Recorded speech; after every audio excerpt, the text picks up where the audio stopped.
Hello and welcome to our YouTube channel. तो आज के हमारे इस टॉपिक में हम लोग जो टॉपिक कवर करेंगे वो है सेल। ठीक है, आपको ये बात पता है कि ये जो टॉपिक हम लोग कवर कर रहे हैं, ये जो हमारी एनसीईआरटी सार मैप आधारित जो नई बुक आई है, ठीक है, उसके बिहाफ पे उसमें दिए गए पॉइंट्स के आधार पे हम लोग इस पूरे के पूरे बुक को जो है ना सो वीडियो फॉर्मेटिंग में पढ़ेंगे। ठीक है, तो साइंस जो हम लोग का है वो पिक्टोरियल माध्यम से, ठीक है, पिक्टोरियल माध्यम से साइंस हम लोग अपनी इस बुक में पढ़ रहे हैं। ठीक है, तो मैंने कोशिश किया है कि सारे पॉइंट्स को, ठीक है, उस हिसाब से समझाएं कि वनडे एग्ज़ाम को लेके, ठीक है, जितने भी पॉइंट्स हम लोग के हैं वो सब के सब पॉइंट्स हम लोग ईजिली इसमें कवर कर पाएँ। ठीक, तो देखिए, सबसे पहला पॉइंट हम लोग जो शुरू कर रहे हैं सेल। ठीक, तो वनडे एग्ज़ाम को टारगेट कर रहे हैं और सारे के सारे पॉइंट्स को वेरीफाई कहाँ से किया हम लोगों ने, एनसीईआरटी से।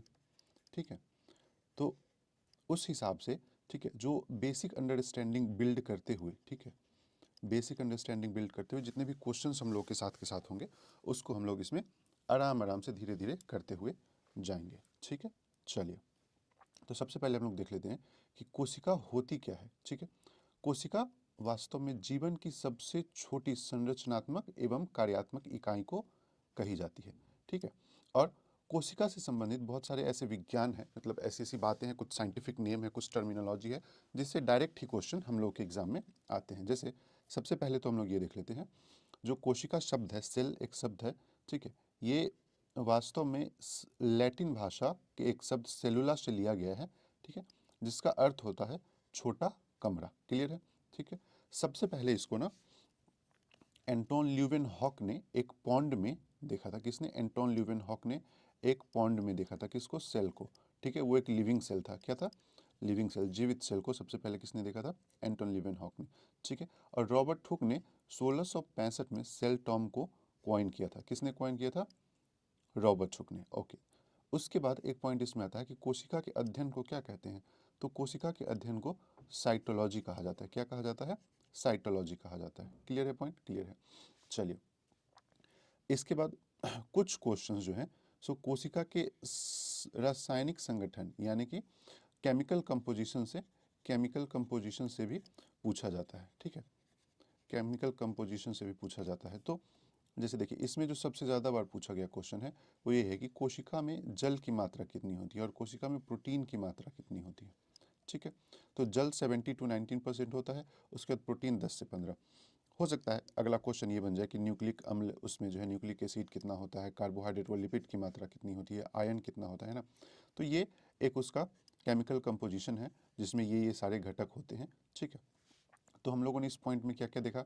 एक तो ये संरचनात्मक इकाई है, साइटोलॉजी, इसके अध्ययन को कहते हैं। पहली बार देखने वाला व्यक्ति लिवेनहॉक। ठीक है, रॉबर्ट हुक की कहानी देखी 1665 की, और छोटा कमरा होता है, हालांकि ये तो कोई क्वेश्चन बनता नहीं है। ठीक है, 4 जल वाली क्वेश्चन 5 और प्रोटीन वाली क्वेश्चन 6। तो लगभग लगभग 6 क्वेश्चन जो है यहाँ से बहुत इंपॉर्टेंट है, जो हम लोग आगे कवर कर सकते हैं एग्जाम पॉइंट ऑफ व्यू से। ठीक है, ये 6 क्वेश्चन इससे होते हैं। इसके बाद जैसे ये तो हम लोग की बुक की वो है। ठीक है, अभी हम लोग देखेंगे इसमें कोशिका के जितने भी पार्ट्स हैं उन सब के बारे में धीरे धीरे हम लोग यहाँ पे देखेंगे। ठीक है, तो इसके पार्ट्स कौन कौन से हैं? ठीक है, मैंने बोला था हम लोग पिक्टोरियल में माध्यम से देखेंगे, तो इसके हिसाब से हम लोग देखेंगे। देखिए, इसका जो सबसे ऊपरी भाग होता है वो होता है कोशिका झिल्ली। फिर हम लोग देखेंगे तारक काय, कोशिका द्रव्य, माइटोकॉन्ड्रिया, गोल्जी बॉडी, ठीक है ना, एंडोप्लाज्मिक रेटिकुलम, राइबोसोम, सारे पॉइंट्स को हम लोग यहाँ पे, ठीक है, इसी मोड में, पिक्टोरियल मोड में ही धीरे धीरे देखेंगे। यहाँ पे मैंने नीचे सारे ही स्लाइड्स को, ठीक है, अच्छे से बनाया हुआ है। तो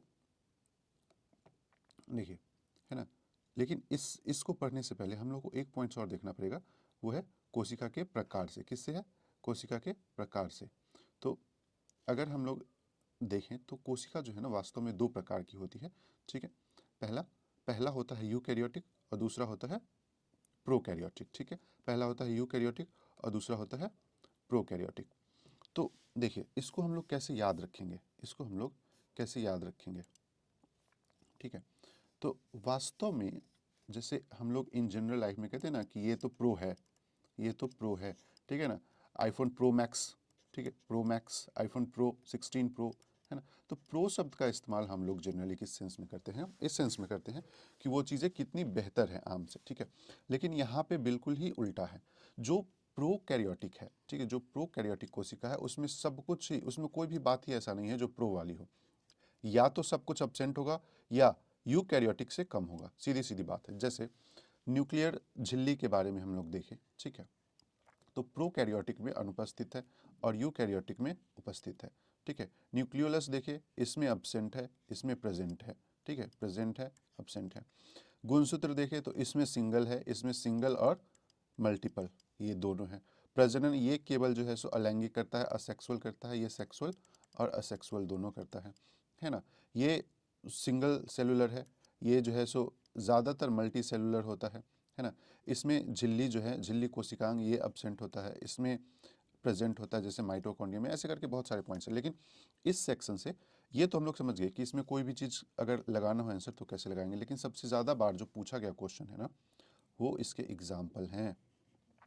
जो एग्जाम्पल मैंने लिखे हैं ना, अगर एग्जाम्पल से क्वेश्चन आए ना, कवक, पादप कोशिकाएं, पशु कोशिकाएं, ठीक है, ये वाला याद रख लेंगे हम लोग किसमें, यूकैरियोटिक में। और बैक्टीरिया, नीलहरी शैवाल, ये सब हम लोग याद रख लेंगे किसमें, तो प्रोकैरियोटिक में, ठीक है। यही पॉइंट्स अगर पूछेंगे इसमें से तो बहुत अधिक संभावना होती है पूछने की, ठीक है। क्लियर है पॉइंट। इसके बाद हम लोग इसका पहला पॉइंट देखेंगे, कोशिका झिल्ली। देखिए, जो कोशिका होती है ना, कोशिका, इसका जो एक बाहरी सरफेस होता है, बाहरी सरफेस, इसको हम लोग कहते हैं कोशिका झिल्ली, ठीक है। क्या कहते हैं, कोशिका झिल्ली। इससे क्या क्या क्वेश्चंस बन सकते हैं और कैसे कैसे क्वेश्चंस बनते हैं, ठीक है, उसको हम लोग देख लेते हैं। तो कोशिका झिल्ली से जो क्वेश्चंस बनते हैं, ठीक, देखिए, ये सेल का सबसे बाहरी परत होता है। क्या होता है, सेल का सबसे बाहरी परत होता है, ठीक है। इस बाहरी परत को अगर हम लोग जूम करके देखें ना, तो हम लोग को दिखेगा कि इसका जो फंक्शन है वो क्या है, कि सेल के अंदर कौन सी चीज़ें जाएंगी और सेल से बाहर कौन सी चीज़ें आएंगी, ठीक है, इसको मैनेज करना। इसका मतलब हुआ कि ये एक ऐसा मेम्ब्रेन्स है, एक ऐसी झिल्ली है, ठीक है, जिसके माध्यम से ये सेल में आने जाने वाली चीज़ों को कंट्रोल करता है। क्या करता है, कंट्रोल करता है, ठीक है, ओके। इसीलिए इसको अर्धपारगम्य झिल्ली, अर्धपारगम्य झिल्ली कहा जाता है। इसका मतलब होता है सेमी परमिएबल, ठीक है, सेमी परमिएबल मेम्ब्रेन।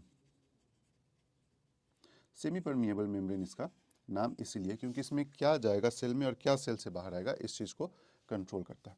एक पॉइंट देख लिया हम लोगों ने, ठीक है, इसके फंक्शन को लेकर और इसके नाम को लेकर, ठीक। दूसरा पॉइंट है ये किस चीज़ की बनी होती है, तो ये लिपिड और प्रोटीन से बनी होती है। क्या, कोशिका झिल्ली। कोशिका झिल्ली क्या है, सेल का सबसे बाहरी हिस्सा, ओके। पॉइंट क्लियर है, पॉइंट क्लियर। कितने क्वेश्चंस निकले, करीब करीब 3, ठीक है। अर्धपारगम्य झिल्ली वाला, लिपिड एवं प्रोटीन वाला, और ये क्या काम करता है, तो सेल में आने जाने वाली चीज़ों के लिए कंट्रोलर का काम करता है।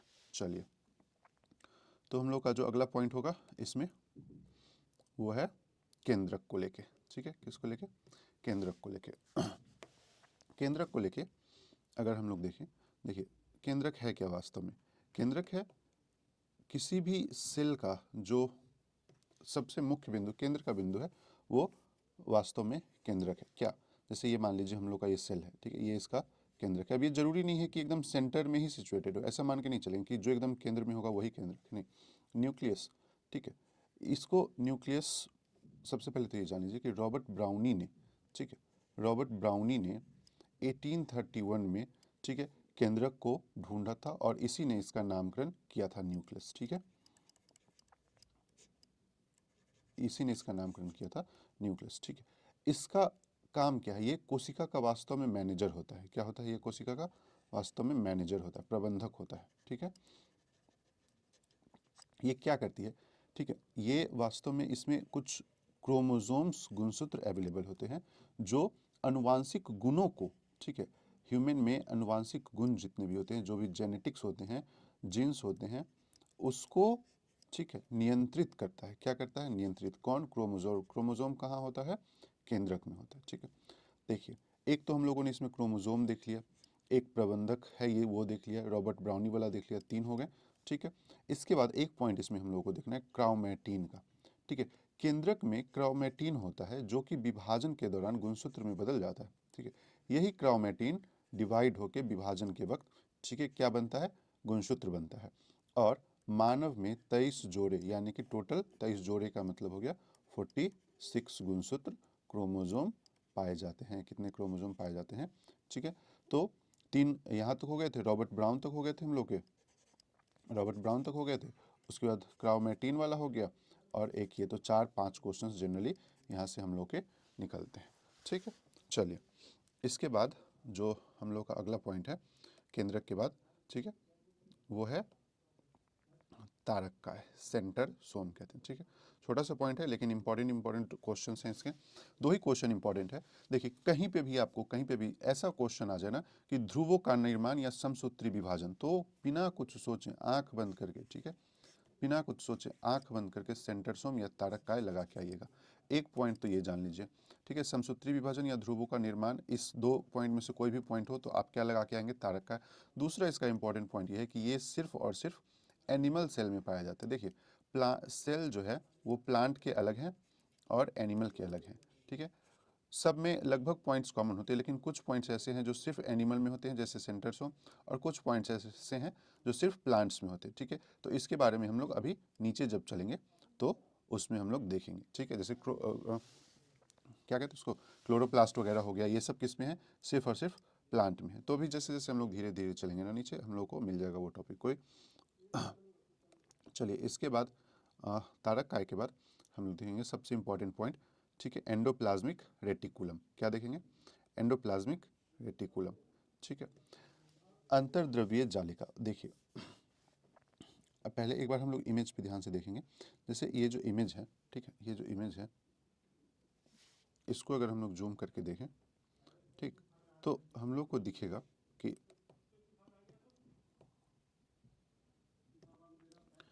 ये जो एक स्ट्रक्चर होता है, ठीक है, ये जो एक स्ट्रक्चर है इसमें, ये वाली ऐसे ऐसे ऐसे ऐसे ऐसे ऐसे, ठीक है, ये वास्तव में नेटवर्क की तरह, पूरे नेटवर्क की तरह इसमें फैली होती है। किसमें, सेल में। ठीक है, नेटवर्क की तरह ये सेल में फैली होती है, और इसके ऊपर ना कुछ दानेदार डॉट्स बने होते हैं। क्या बने होते हैं, दानेदार डॉट्स बने होते हैं। ठीक है, ये इसका वास्तविक में स्ट्रक्चर है। तो इसीलिए कहा जाता है कि जो एंडोप्लाज्मिक रेटिकुलम है ना, एक सेकेंड,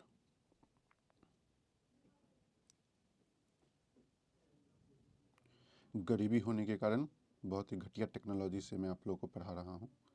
आप लोग लाइक सब्सक्राइब कुछ करते नहीं हैं, तो चैनल का ग्रो होता नहीं है, जिसके वजह से इतने मेहनत के बाद भी, ठीक है, ऐसे ही जूम इन और जूम आउट करना पड़ रहा है। चलिए, तो क्या है कि भीतर जो है ये नेटवर्क की तरह, कोशिका के अंदर नेटवर्क की तरह फैला होता है। ठीक है, 2 प्रकार के ये होते हैं, एक होता है खुरदुरी एंडोप्लाज्म, उसको कहा जाता है रफ एंडोप्लाज्मिक रेटिकुलम, और एक होता है चिकनी, इसको कहा जाता है स्मूथ एंडोप्लाज्मिक रेटिकुलम। ठीक है, जो रफ एंडोप्लाज्मिक रेटिकुलम होता है ना, वो राइबोसोम से जुड़ा होता है और प्रोटीन संश्लेषण के लिए जिम्मेदार होता है। जो स्मूथ स्मूथ होता है ना, स्मूथ, वो स्मूथ एंडोप्लाज्मिक रेटिकुलम वो लिपिड के संश्लेषण के लिए जिम्मेदार होता है। किसके लिए, लिपिड के संश्लेषण। तो जब स्मूथ की बात आए तो LIPID लिपिड, और जब रफ की बात आए तो प्रोटीन। ठीक है, ठीक है, अब प्रोटीन का संश्लेषण ये करता कैसे, तो वास्तव में इस पे जो ये डॉट डॉट मैंने हम लोगों ने अभी देखा, ये जो डॉट डॉट है ये ही होता है राइबोसोम, ये कोई अलग से नहीं है। तो ऐसे भी क्वेश्चंस निकल सकते हैं कि राइबोसोम कहाँ पाया जाता है, तो एंडोप्लाज्मिक रेटिकुलम में पाया जाता है। ठीक है, अभी जो राइबोसोम होता है ये क्या करता है, प्रोटीन का संश्लेषण करता है। क्या करता है, प्रोटीन का संश्लेषण करता है, इसीलिए इसको protein factory of the cell कहा जाता है। राइबोसोम को क्या कहा जाता है, प्रोटीन फैक्ट्री ऑफ सेल। ठीक है, प्रोटीन फैक्ट्री ऑफ सेल कहा जाता है किसको, राइबोसोम को। यह कोशिका द्रव्य, माइटोकॉन्ड्रिया और हरित लवक में भी पाए जाते हैं। कहाँ कहाँ पाया जाता है, कोशिका द्रव्य, माइटोकॉन्ड्रिया और हरित लवक। देखिए ये याद करने वाली बात है, कोशिका द्रव, माइटोकॉन्ड्रिया, हरित लवक, कोशिका द्रव, माइटोकॉन्ड्रिया, हरित लवक, 3-4 बार बोलेंगे तो आप लोगों को भी ये पॉइंट याद हो जाएगा। ठीक है, देखिए इसके बाद इसमें जो हम लोग का पॉइंट है, ठीक है, ये पॉइंट हम लोग का कंप्लीट हो गया। तो हम लोगों ने क्या क्या इसमें देखा, भीतर एक नेटवर्क की तरह होता है, एक और एक रफ होता है, एक स्मूथ होता है। जो रफ होता है वो प्रोटीन के लिए जिम्मेदार है, जो स्मूथ होता है वो लिपिड के लिए जिम्मेदार है, ठीक है। और प्रोटीन संश्लेषण जो है वो रफ एंडोप्लाज्मिक रेटिकुलम पे राइबोसोम, आर से रफ, आर से राइबोसोम, ठीक है, होता है। इसको protein factory of the cell कहा जाता है। 6 हो गए, ठीक है। ये कहाँ कहाँ पाया जाता है? माइटोकॉन्ड्रिया, हरितलवक, कोशिका द्रव्य, ठीक है। 7 हो गया। ये सारे पॉइंट्स हैं जो इसमें हम लोगों को देखने थे, ठीक है। यहाँ तक का पॉइंट कवर है, यहाँ तक का पॉइंट कवर है। इसके बाद हम लोग इस पॉइंट्स में देखेंगे कोशिका द्रव्य, ठीक है। कोशिका द्रव्य वास्तव में क्या है? साइटोप्लाज्म। कोशिका द्रव्य वास्तव में क्या है? कोशिका द्रव्य वास्तव में क्या है? साइटोप्लाज्म, ठीक है। तो साइटोप्लाज्म, ठीक है, ये कोशिका के अंदर, ठीक है। जैसे मान लीजिए ये एक कोशिका है, ठीक है। यहाँ पे न्यूक्लियस है, यहाँ पे न्यूक्लियस है, और इस न्यूक्लियस के चारों तरफ, न्यूक्लियस के बाहर और कोशिका झिल्ली के अंदर, ठीक है, जो द्रव्य पाए जाते हैं उसको कहा जाता है, क्या कहा जाता है? कोशिका द्रव्य कहा जाता है। कोशिका के अंदर भरा एक जेलीनुमा तरल पदार्थ होता है, ठीक है। देखिए, कोशिका के अंदर भरा हुआ जेलीनुमा एक तरल पदार्थ होता है। ये कोशिका के 70% भाग को बनाता है। क्या बनाता है?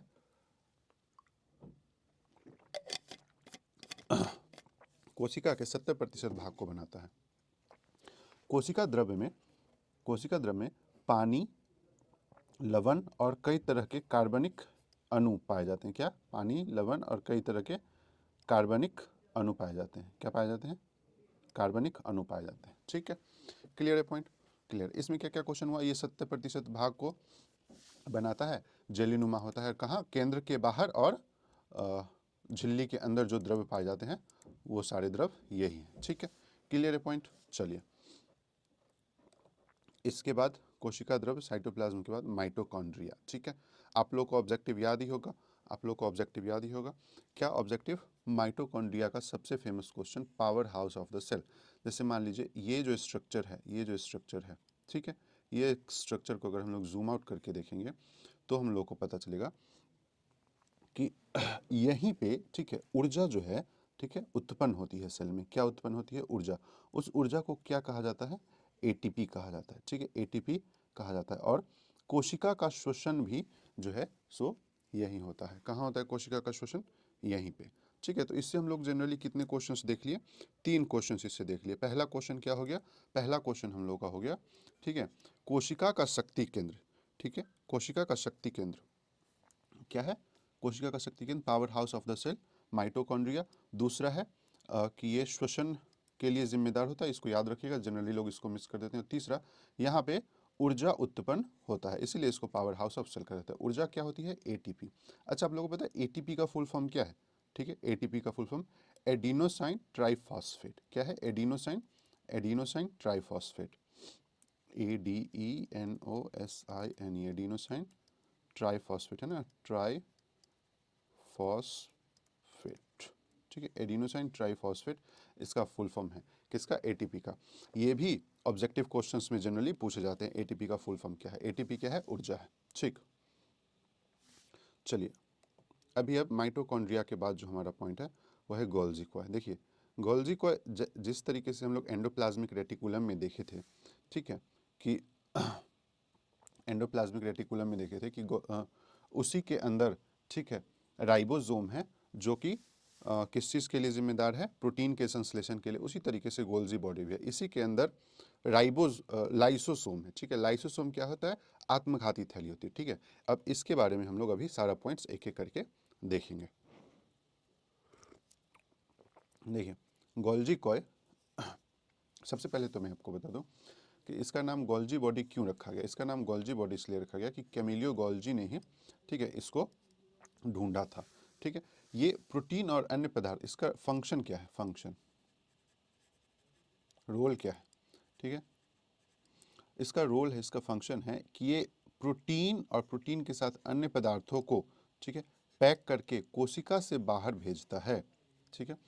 गोल्जी कॉम्प्लेक्स कोशिका के अंदर पदार्थों के यातायात प्रबंधन, ठीक है, ट्रांसपोर्ट, ट्रांसपोर्ट इन सेल के लिए कौन रिस्पॉन्सिबल है? ट्रांसपोर्ट इन सेल के लिए रिस्पॉन्सिबल है गोल्जी बॉडी, ठीक है, गोल्जी बॉडी याद रखेंगे, ट्रांसपोर्ट इन सेल के लिए रिस्पॉन्सिबल है गोल्जी बॉडी। क्या काम करती है? ये प्रोटीन और प्रोटीन के साथ अन्य पदार्थों को कोशिका से बाहर भेजती है। ठीक है, कैमिलियो गोल्जी के नाम पे इसका नाम रखा गया है। यहाँ तक पॉइंट क्लियर है। अभी जो मेजर पॉइंट इसका हम लोग देखेंगे वो है creating lysosome and synthesising cell wall component in plants. देखिए, इसका मतलब है कि इसके अंदर ये लाइसोसोम को बनाता है और सिंथेसाइज करता है किसको? सेल वॉल कंपोनेंट्स को। किसमें? पौधों में। ठीक है, पौधों में लाइसोसोम। ठीक है, अभी देखिए लाइसोसोम के बारे में अगर हम लोग देखें तो क्या क्या पॉइंट्स हम लोग देख सकते हैं। लाइसोसोम जो है वास्तव में आत्मघात की थैली है। क्या है? आत्मघात की थैली है। ठीक, आत्मघात की थैली होने का क्या मतलब है? आत्मघात की थैली होने का मतलब है कि ये वास्तव में एक ऐसा थैली है जो खुद ही सुसाइड हो जाता है। कैसे कर लेता है ये? इसका फंक्शन क्या है? ऐसे समझिए, देखिए एक सेल है, सेल। ठीक है, मान लीजिए एक सेल है, सेल। ठीक है, इसमें गोल्जी बॉडी है, इसके अंदर क्या है? इसके अंदर है लाइसोसोम। लाइसोसोम क्या करती है कि सेल के अंदर कोई भी वैसा हानिकारक पदार्थ हो जो सेल को नष्ट कर सकता है, डिस्ट्रॉय कर सकता है, उसको एब्जॉर्ब कर लेता है और एब्जॉर्ब करने के बाद खुद ही नष्ट हो जाता है। ठीक है, अगर यहाँ पे ये नष्ट हो गया तो ये पूरा का पूरा सेल बच जाएगा उस बैक्टीरिया से जो इस सेल को नष्ट कर सकता था। ठीक है, इसलिए इसको आत्मघात की थैली कहा जाता है लाइसोसोम को। ठीक है, इसमें जल अपघटनीय एंजाइम, क्या क्या? जल अपघटनीय एंजाइम होते हैं जो विभिन्न जैव अणुओं को पचाने में सक्षम होते हैं। ये यही बात है, जैव अणु यानी कि उन बैक्टीरिया को, उन जीवाणुओं को ये पचा लेते हैं। ठीक है, एब्जॉर्ब कर लेते हैं और खुद को नष्ट कर लेते हैं ताकि सेल जो है वो बचा रहे। ठीक है, इसका एक सबसे मेजर पोर्शन और है, वो है कि जो लाइसोसोम होता है ना, लाइसोसोम वो रक्त मतलब स्तनधारियों के लाल रक्त कोशिका में नहीं पाया जाता। कहाँ क्या होता है? अब्सेंट होता है। कहाँ पे अब्सेंट होता है? ये अब्सेंट होता है स्तनधारियों के लाल रक्त कोशिका में। ठीक है, लाल रक्त कोशिका में। ठीक, क्लियर है? यहाँ तक बात क्लियर है? चलिए देखिए, इसमें हम लोगों ने क्या क्या देखा। गोल्जी बॉडी क्या काम करती है? प्रोटीन और की अन्य पदार्थों को पैक करके सेल से बाहर भेजती है। ठीक है, ये ट्रांसपोर्ट इन सेल के लिए जो है रिस्पॉन्सिबल है। कैमिलियो गोल्जी ने इसको ढूंढा था। 3 हो गए। उसके बाद लाइसोसोम का एक्सक्रीशन करता है। 4 हो गए। लाइसोसोम के बारे में कुछ पॉइंट्स है। आत्मघात की थैली 5 हो गए। ठीक है, और कैसे करती है ये तो एक अंडरस्टैंडिंग है। ठीक है, ये डायरेक्ट क्वेश्चन नहीं होगा लेकिन आपको याद करने में मदद करेगा कि ये कैसे काम करती है। ठीक है, 6 हो गए। और 7वां पॉइंट्स हम लोग ये देख लेंगे कि ये स्तनधारियों के लाल रक्त कोशिका में नहीं पाया जाता है। ठीक है, क्लियर है? पॉइंट यहाँ तक क्लियर है जी। चलिए अभी अब इसके बाद जो पॉइंट्स है वो हैं, देखिए अब वो पॉइंट्स हम लोग के पास अवेलेबल हैं जिन पॉइंट्स की मदद से हम लोग ये कह सकते हैं, ठीक है, कि ये जो पॉइंट्स है ये सिर्फ और सिर्फ कहाँ पे प्रेजेंट है? प्लांट सेल में। प्लांट सेल में जो सिर्फ स्पेशली प्रेजेंट है हम उसकी बात करेंगे, जैसे कि सेल वॉल। ठीक है, cell wall is only present, इससे कुछ कुछ पॉइंट्स हैं, जैसे कि ये केवल पादप में प्रेजेंट होता है। ठीक है, कि ओनली प्लांट्स। उसके बाद सेलुलोज का बना होता है। ठीक है, सेलुलोज का बना होता है। ठीक, 2 हो गया। पेप्टीग्लो,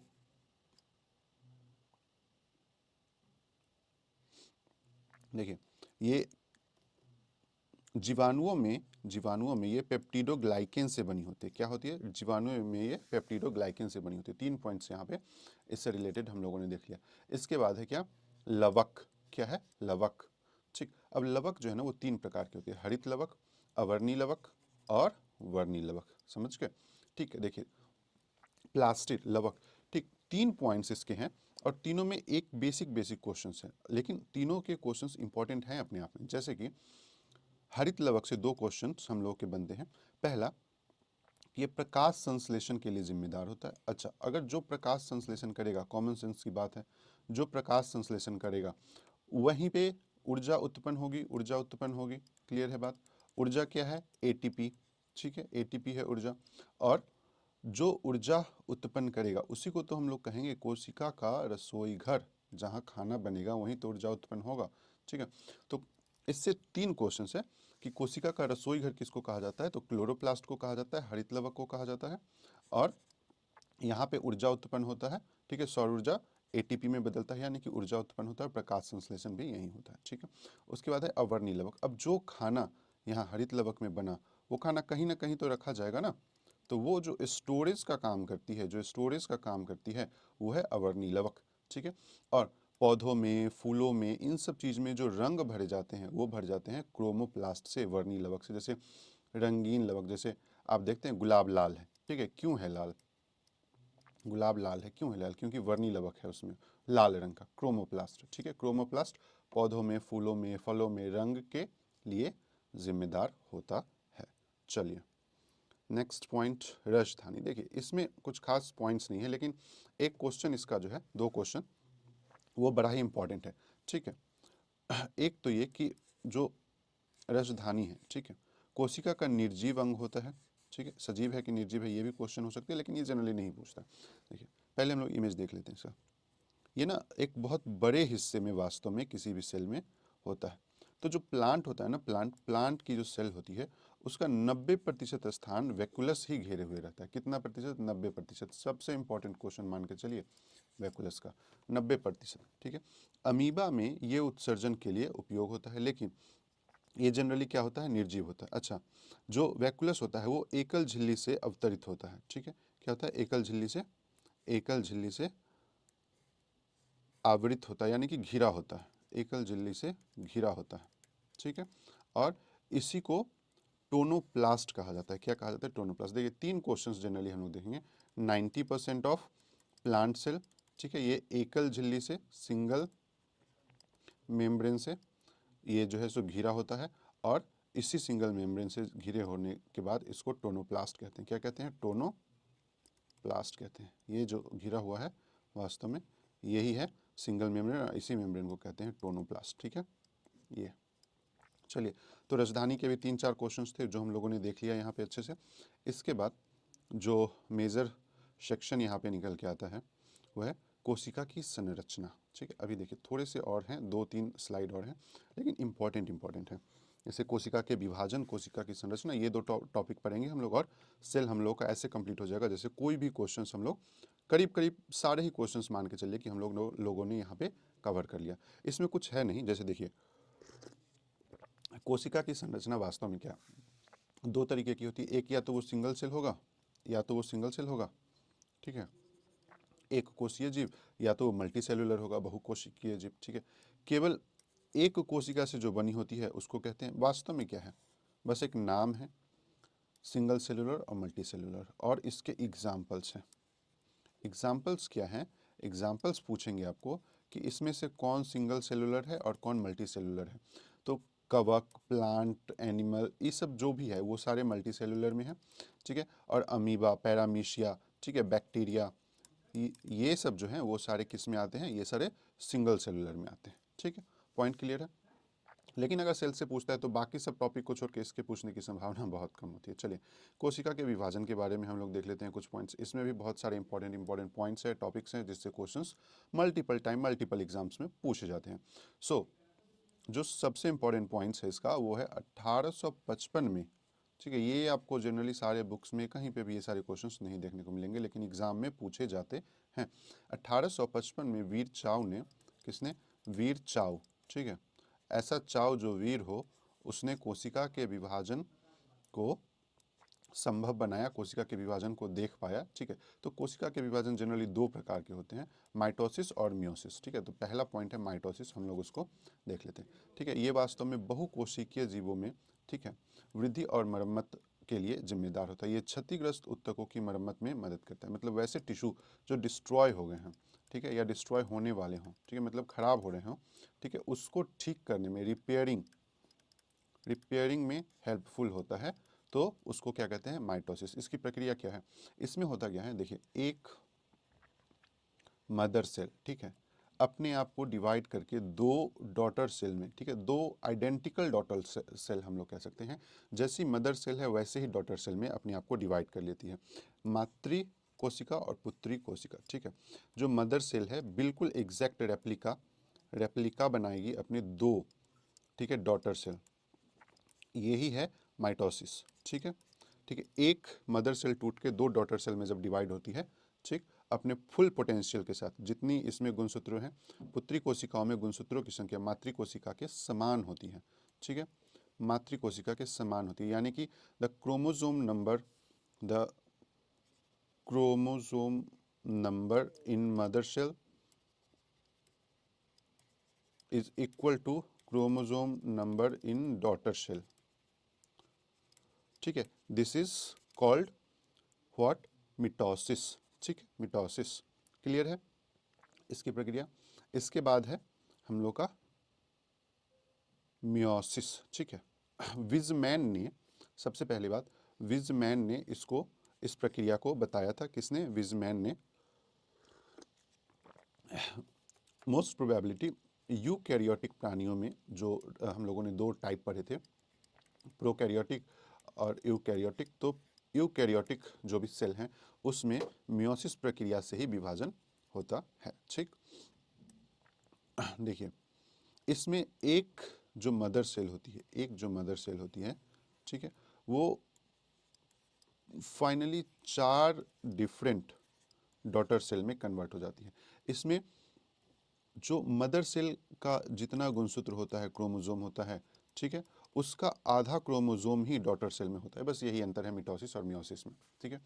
तो हम लोगों ने देखा कि जो मिटोसिस था, इससे पहले वाला था, उसमें मदर सेल में, डॉटर सेल में इक्वल नंबर ऑफ क्रोमोसोम होता था, ठीक है।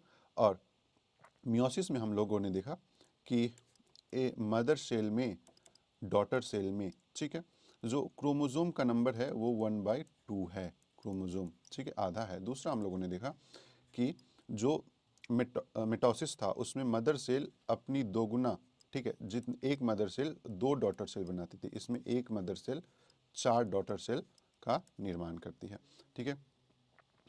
तो ये टोटल पॉइंट्स थे इसमें जो हम लोगों ने देखा। इसके बाद एक पॉइंट है कि जो मियोसिस में गुणसूत्र हैं, मियोसिस में गुणसूत्रों का पुनर्संयोजन होता है और जिनका पुनर्वितरण होता है, ठीक है।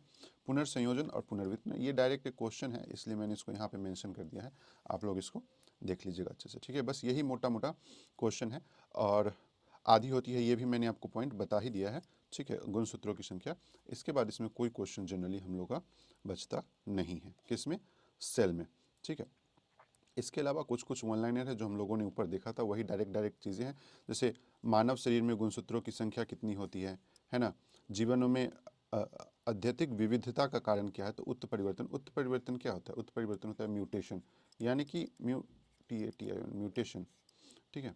म्यूटेशन होता है आपके जिन में बदलाव होने के कारण, किसके कारण, जिन में बदलाव होने के कारण। ये हम लोग जब अभी आगे पढ़ेंगे ना एक चैप्टर, ठीक है, जेनेटिक वाला, तब उसमें हम लोग देखेंगे, ठीक है।